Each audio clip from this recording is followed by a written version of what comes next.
double champion d'Europe à Eindhoven avec 3 records du monde à la clé sur 50 et 100 mètres nage libre, Alain Bernard se présente aux Jeux Olympiques de Pékin avec de grandes ambitions.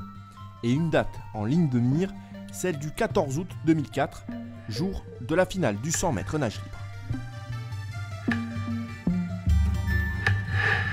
Ce jour-là, un réveil très matinal parce que les finales ont eu lieu le matin. C'était une première dans l'histoire des Jeux Olympiques depuis leur création pour des questions d'accord et de droit télé avec les Américains.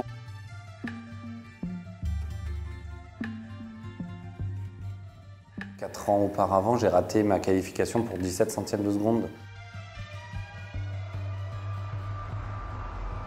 Quand on est aux portes de cette finale, on est conscient de tout le chemin qu'on a parcouru.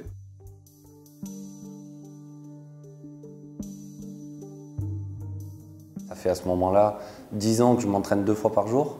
C'est plus de, on va dire, 35 voire 40 000 km dans cette période-là. Donc quand on est là, on n'est pas là pour enfiler des perles, on a juste envie d'y aller et d'en découdre.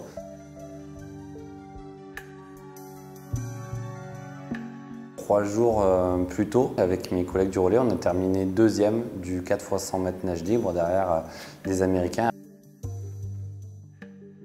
J'ai pris le relais en dernière position et je me suis fait doubler par un Américain, Jason Nezak, qui a nagé 46,04 à l'époque, c'est un chrono extraordinaire.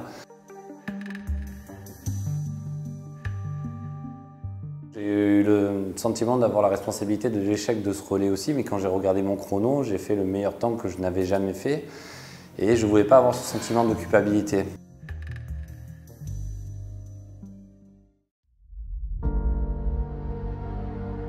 Ce jour-là, dans la chambre d'appel, paradoxalement, j'ai pas énormément de pression en fait. Je sais que c'est Eamon Sullivan le favori. Quand on arrive sur les Jeux Olympiques, la première course, la finale du 4 x 100, Eamon Sullivan bat mon record du monde au départ du relais. 2 jours après, c'est le 100 mètres en individuel et dans les phases de demi-finale, je nage 47,20 et lui 47,04 derrière.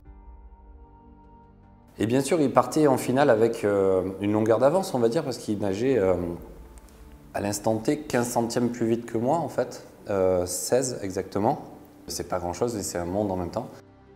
Mon entraîneur m'a analysé ses courses et les miennes et il a vu que sur le dernier 25 mètres, j'étais plus rapide que lui de quelques dixièmes de seconde. Donc la consigne qui m'a été donnée, c'était de dire « Alain, essaie de passer le plus vite possible aux 75 mètres sans être cramé en ayant encore des ressources pour terminer ». Et j'ai appris bien plus tard, quelques années plus tard, que ce que m'avait dit Denis à ce moment-là, c'était pas vrai. Que si je passais avec lui, que j'avais un 25 mètres, le dernier 25 plus rapide. Seulement j'y ai cru et voilà, c'était un peu, pas à l'intox, mais c'était une façon de me dire de jamais rien lâcher, d'aller jusqu'au bout. Il y a un truc qui est fatidique ce jour-là, sur cette course-là, c'est le souvenir des 25, les 20 derniers mètres. J'ai un flash où je me vois en train d'apprendre à nager quand je suis gamin, ou quelques mois avant, quand je suis en plein doute à l'entraînement en phase de préparation finale, comme si c'était ma vie qui défilait. Il y a ce côté d'être conscient que l'on joue quelque chose d'extraordinaire, d'unique, qu'on n'a qu'une chance.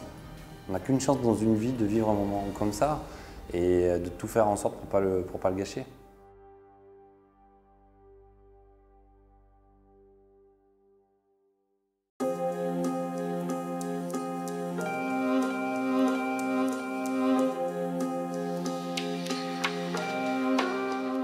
La première sensation ce jour-là quand je touche le mur, c'est de dire wow, c'est super, j'ai gagné la finale.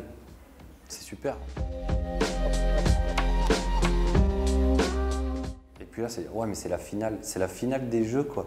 C'est pas n'importe laquelle, c'est la finale des Jeux. Donc tout se remet très vite en ordre et puis c'est l'extase, c'est l'euphorie.